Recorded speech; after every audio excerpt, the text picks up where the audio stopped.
ఏం మా అధినాయకత్వం పొత్తులకు సంబంధించి ఏం నిర్ణయం చేసినా అది రాష్ట్ర హితాన్ని ఆకాంక్షించే అవుతుంది అని చెప్పి ముందు మీ ద్వారా ప్రజలందరికీ కూడా మేము తెలియజేసుకుంటున్నాము.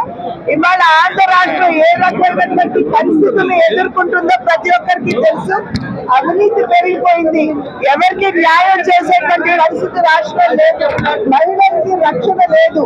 ఇటువంటి పరిస్థితుల్లో మంచి మార్పు తీసుకుని వచ్చి అభివృద్ధి పదంలో ఆంధ్ర రాష్ట్రాన్ని ముందుకు తీసుకెళ్లాలి అనేటువంటి ఆలోచన దానితోటే ఈ పొత్తుల మీద ఒక నిర్ణయానికి రావడం జరిగింది.